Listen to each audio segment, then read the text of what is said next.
Oui, je suis un PKI geek suédois, so I will speak in English better than Swedish. Huh? I work now since a couple of years a lot with post-quantum cryptography, and that's what I'm here to talk about. Moving on, so you can make a lot of graphs. I'll assume now that most of you know the threat that a cryptographically relevant quantum computer can pose to all the classic algorithms. I like to present it like this because it shows easily how, what we do today, RSA and EC and Diffie-Hellman, which isn't on this slide. If there is a cryptographically relevant quantum computer, the security level will be 0 bits. So not only little weakened, but completely destroyed. That's what we're dealing with. Of course, no one knows if or even when a cryptographically relevant quantum computer will arrive, but the threat is there that it might be. And that's why this, the story is that quantum is coming, quantum is coming, but for cryptographically relevant, it may be coming, but we don't know exactly when. If it's in 10 years, 10 years is a short time. But there is a risk that the cryptography we use today will be broken. So that's the risk that we cannot accept. Why we need new algorithms. And these new algorithms, of course, they have been developed now for a decade as well. So we have new algorithms coming.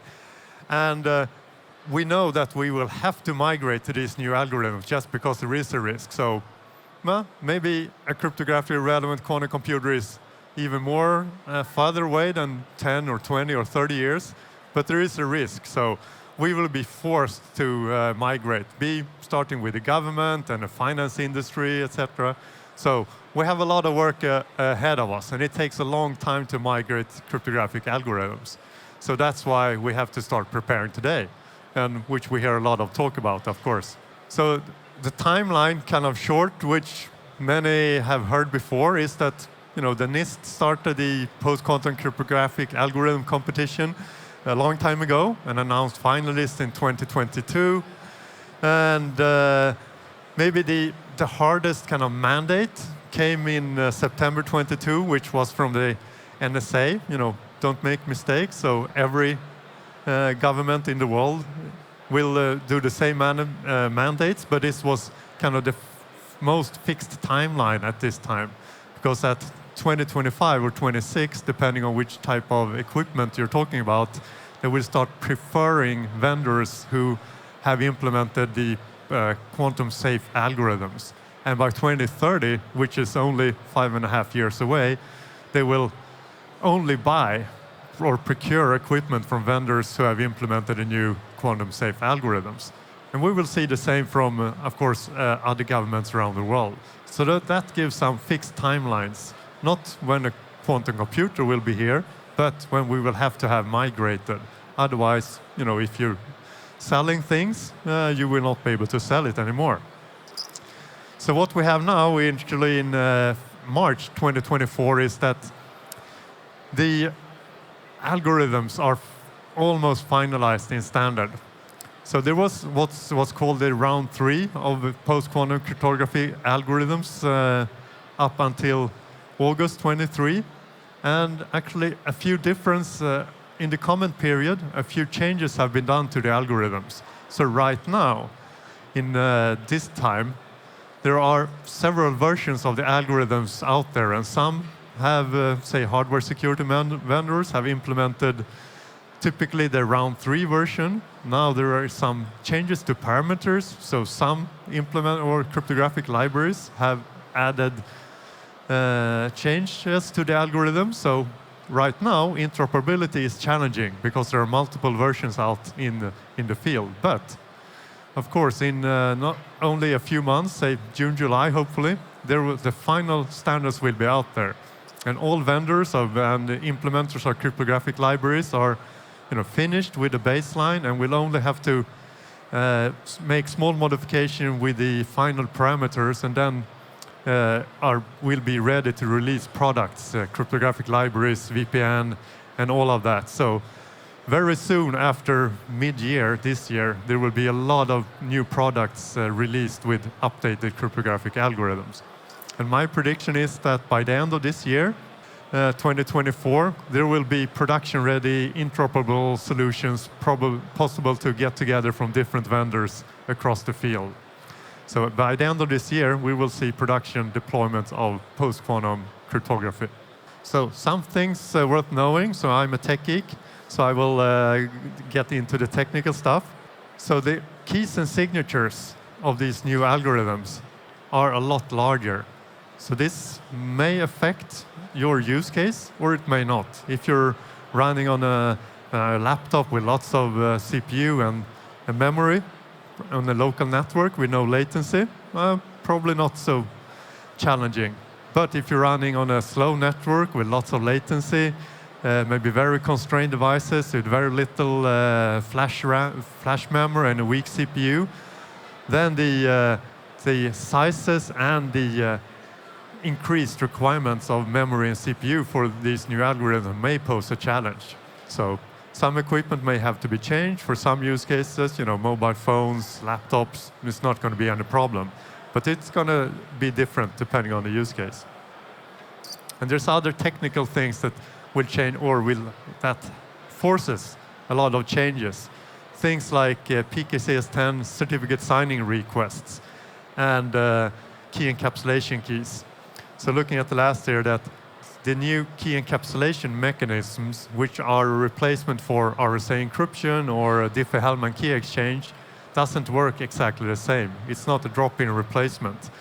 So that means a lot of protocols will have to change in order to consider this. And going to the next, just to highlight this, so protocols and formats will have to change because of this. Things like TLS, both cryptography, encryption in TLS, symmetric encryption, and the authentication with certificates will have to change. And things like communicating with a hardware security module through PKI 11 interface, all this have to be changed. With the new algorithms, there's object identifiers, there's new mechanisms for CAMs, etc. For some products, like hardware security modules, they're pretty powerful, so a firmware upgrade is probably enough, and your old HSM will work with the new algorithms. For other more limited devices, like TPMs or security elements, you probably will need a hardware update to change the TPM or security element. That means a new version of your phone, probably. So any product that communicates securely over a network or uses cryptography in any way will have to change. That means every cryptographic library, from OpenSSL to Bouncy Castle to WolfSSL or whatever is used underneath the hood, is going to have to change with new algorithms. So there's a lot of standardization going on. So we don't have to, don't despair. Lots of have to change, but there's a lot going on as well. So there's a standardization going on for the TLS, for example, to do things like hybrid key exchange, to include a new key encapsulation mechanism instead of Diffie-Hellman and RSA key exchange. So this is going on, and it's going to be finished pretty soon, the standardization. And the same thing, IETF and X509 is standardizing things like hybrid certificates, which combine a classic algorithm such as RSA with a new post-quantum algorithm such as dilithium. And a lot of standardization organizations, things like X9, which is a financial industry standardization organization, they are working on standardization or standardizing authentication for TLS with either two certificates, one classic and one post-quantum, or hybrid certificates, which contains both a classic algorithm and a post-quantum algorithm. And of course, for digital signatures, the CMS, or cryptographic message syntax standard, is being updated also to make use of the new key encapsulation methods instead of RSA for encryption, and of course for the new digital signature algorithm. So it's going to work. So all this standardization is going on at quite high speed. And the good thing is that all organizations like NIST, BSI, ANSI here in France, IETF, they're working well together for once, you might say. Everyone is working towards the same goal and working on the same algorithm. So the speed of standardization is fairly good, so we can expect to have good solutions. So we're doing testing as well, of course, with the new algorithms, because that's one of the things that you can start doing now is for proof of concept, start testing for use cases. How does the new algorithm affect your use case? So I've been doing testing with some hardware security modules, for example, and there's some interesting findings that really shows that the implementation of the new algorithms can differ a lot. So on the left here, you see a network HSM speed testing, where if we use RSA 3072 as a baseline, both of them are around 50 signatures per second. They're approximately the same hardware, so only this firmware of the HSMs differ. And the blue line, if you take dilithium, which is the post-quantum algorithm, it's still almost 50 signatures per second, so quite usable, not much difference. While the other HSM implementation only has 6 signatures per second with dilithium, which is basically useless.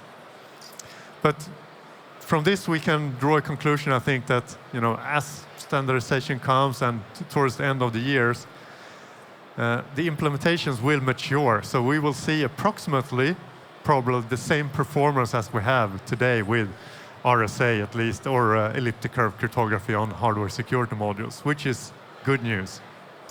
So we talk about the, say, practical adoption timeline. What we're looking for is, when the standard is adopted, which is quite soon, June, July this year, up to, the final end here, final adoption, where we deprecate the old algorithms, which means we never have to use RSA again as the end goal. And everything that has to happen in between, that's a lot of things that has to happen. A lot of things has to be updated. A critical mass of your ecosystem have to be upgraded with new software, etc. So that's a pretty long timeline. But we can look at how organizations are taking, what approach they are taking to meet these deadlines. So this is a schema from Canada, Quantum Readiness Program, which has actually only to the end of this year, they're in the planning and stage, or scoping planning phase, which means, discovery, see what cryptography you have, so you can prioritize which solutions to adapt first or to protect first with new algorithms. And then already 2025, starting the next phase, which is the implementation phase, where it is risk mitigation, maybe putting VPN solutions in place, upgrading systems to new algorithms, etc. And regardless of what industry you're working on, if it's telecom, if it's finance, government, critical infrastructure, the standardization organization of your industry will have done a post-quantum analysis. So you can find it from GSMA or financial industry standards, from ANSI. Everyone has done specific post-quantum impact assessments. An interesting one, I think, just because it shows a nice timeline, is from BSI in Germany, which shows that there's planning to phase out RSA at 2035. So there will be no more RSA then. So they plan to issue a new RSA root CA 2025, which is valid for 10 years. A new, or the last RSA root CA in 2029, which is only valid for 6 years. And they will start already next year to create a post-quantum test route and a production test route in 27. And then at 2035, all the RSA stuff will expire and post-quantum will be the future. So it's a kind of nice timeline for the planning. But don't despair, we're in France, and ANSI is doing exactly the same thing.